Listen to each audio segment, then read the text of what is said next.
Well, it's finally finished. The old tinny served me really, really well.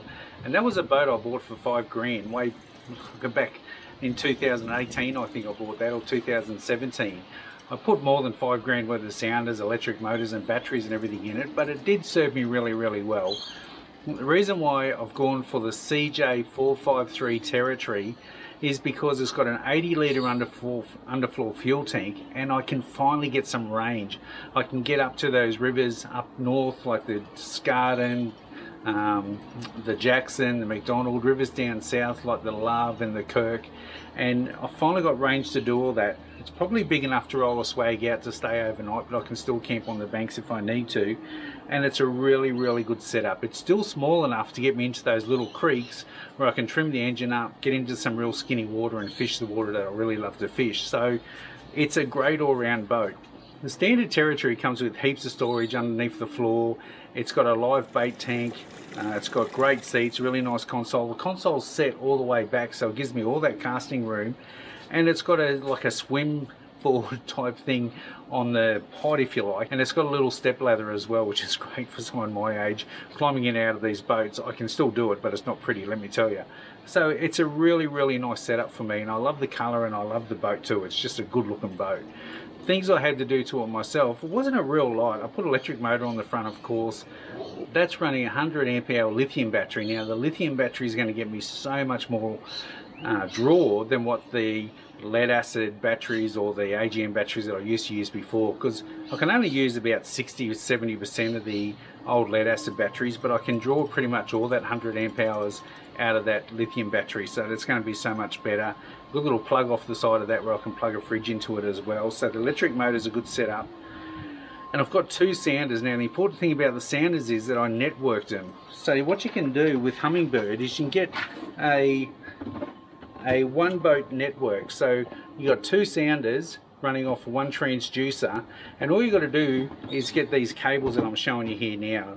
The Ethernet cable as well as the adapters. Now the Humminbird sounders don't have the Ethernet cable connection on the back, so you've got to get an adapter for each sounder. So two adapters to run an Ethernet cable, and the Ethernet cable comes at different lengths as well, so it's important to get the right length for your boat. But once that's done, it's a pretty easy setup.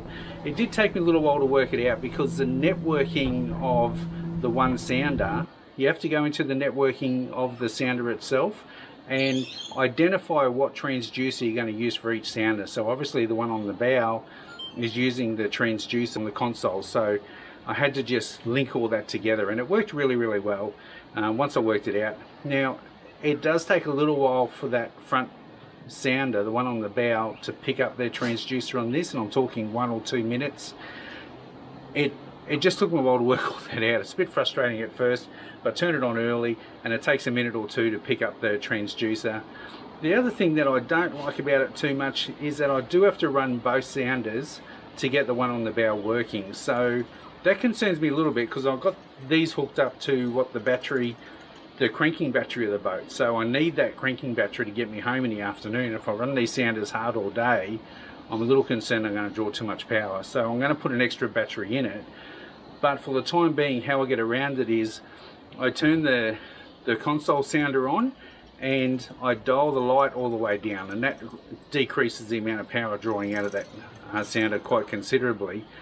And I've also got a low voltage alarm set for 11 volts. Now 11 volts is going to give me plenty to start this engine and get me back home again.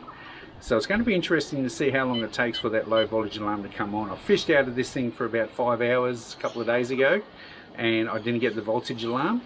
So let's see how we go. But that's a bit of a fix for it anyway. But like I said, just to play it safe, so I can be out for a few days when I'm camping and stuff, I'll get that second battery. Just while we're on the subject of sounders too, get yourself some really good maps. This is the Coastmaster map by Humminbird. It's for the east coast of Australia, which does have the western side of Cape York in it as well. Really good setup. I wish they were even better because the American ones are just so detailed, but these are still pretty good. They're the best you can get anyway, so worth the investment.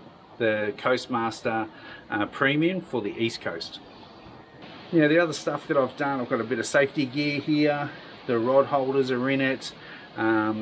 Look, apart from that, it's all pretty much standard. I do have bilge pump, I do have the live bait pump as well, like I said, and it's ready to go. It's pretty uncluttered, which I really like. Everything's sort of hidden underneath the floor. And now I can bring some really good fishing to you guys, bring some fishing from some really remote areas, and get out to the reefs as well. And the other thing is that's significant about this boat, this video right now is my 101st video on this channel. So the next 100 videos are all going to be in this boat. So it's going to be some really good adventures to come up.